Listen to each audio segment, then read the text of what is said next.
Greetings, folks. Welcome back to my little corner of the library. Today on the show, we're going off in search of intrigue and adventure as we dive into the story behind one of the most thrilling, swashbuckling, and popular novels ever published. Now, my name's Dan, you're watching Bookworm History, and on this episode, it's all for one and one for all, as we discuss The Three Musketeers by Alexandre Dumas.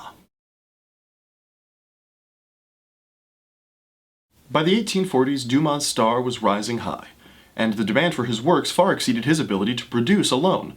It was at this point in his career that he started working with several collaborators, the most famous of which is August Maquet, who he would collaborate with on The Three Musketeers, as well as its sequels, and The Count of Monte Cristo.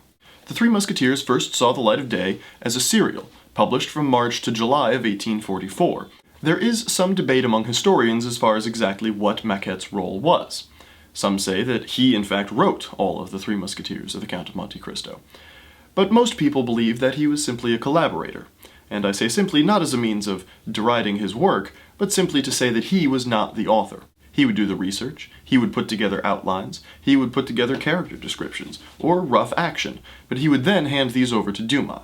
In the 1850s, after he had had a fallout with Dumas over money, he would sue Dumas, both for back pay as well as authorial recognition, and in a very well-publicized court case would receive the money he was owed. However, the court did not feel that he would receive his name on the works of Alexandre Dumas. While Maquet perhaps deserves more recognition than he receives today for his work with Dumas, he was not the reason that The Three Musketeers or The Count of Monte Cristo have lasted. Those works have an unmistakable touch to them that could only belong to Alexandre Dumas, and that is why those works are so lingering. So that's the publishing history, but what about the characters? What about the story? Our first stop in trying to piece together the history behind The Three Musketeers is the book itself.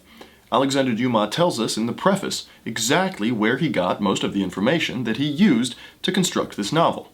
It began, he tells us, when he was researching for a biography he was writing of Louis XIII. He came across a book entitled The Memoirs of Charles de Batz-Castelmore, the Comte d'Artagnan, King's Musketeers, Captain Lieutenant, First Company, and it was through this work that his passion for the story was ignited.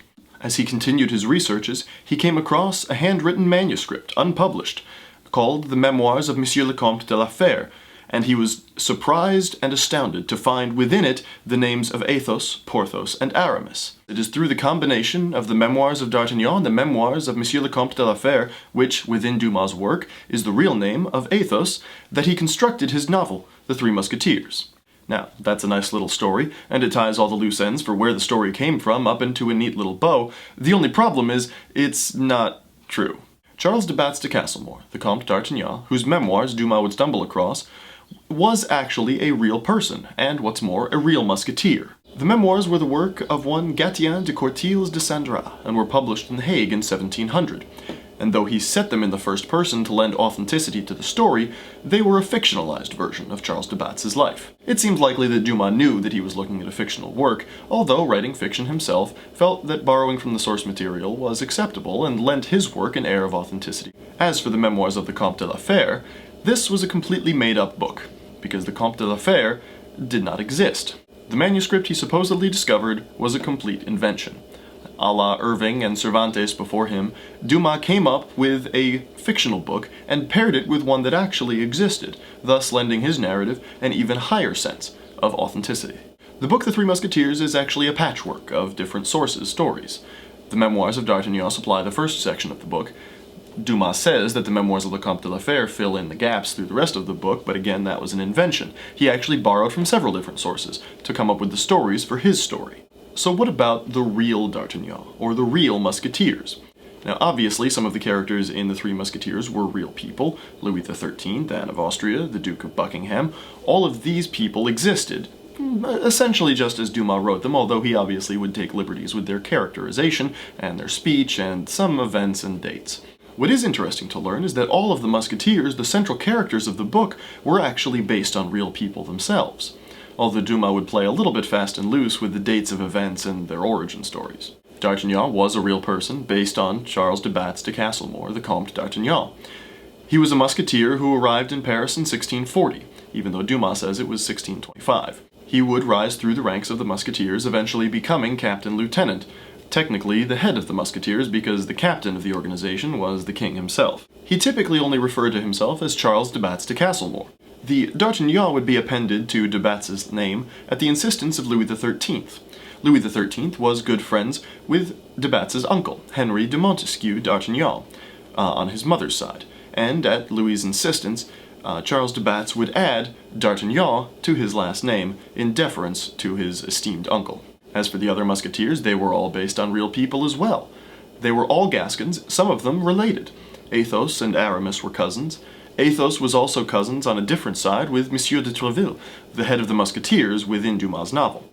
Now, Dumas would use Athos, Porthos, and Aramis as assumed names for his characters, seeking to hide their real identities. But in real life, those were actually the men's names. Athos was really named Armand de Sillegieu d'Athos, who would die in 1945, thus in reality wasn't even alive for the Musketeers sequel. Porthos was based on Jean de Porthos, who would retire from the Musketeers in 1654 to Gascony, to his estate, where he would continue to be friends with de Batz's brother. And lastly, Aramis was based on Henry d'Aramis, who would serve in the King's Musketeers from 1640 until his father's death in 1648, at which point he would retire to his own estate. He died in 1654. For those, like me, who were looking for the further adventures of D'Artagnan, Athos, Porthos, and Aramis, you are in luck. Dumas wrote 2 sequels to the work. The first is called 20 Years Later, and is set, appropriately, 20 years after the events described in the Three Musketeers. The second sequel is called The Vicomte de Bragelonne, and it is a work that is so large that it is typically published as 3 books. The first, The Vicomte de Bragelonne, the second, Louis de la Vallière, and the third, The Man in the Iron Mask. Well, that's all we've got for you today. I hope you enjoyed it. Be sure to hit subscribe on your way out so you stay up to date on all of our latest episodes, and you can check us out on our blog at bookwormhistory.wordpress.com. I'll leave the link in the description down below. I hope you enjoy the rest of your day. Thanks for stopping by.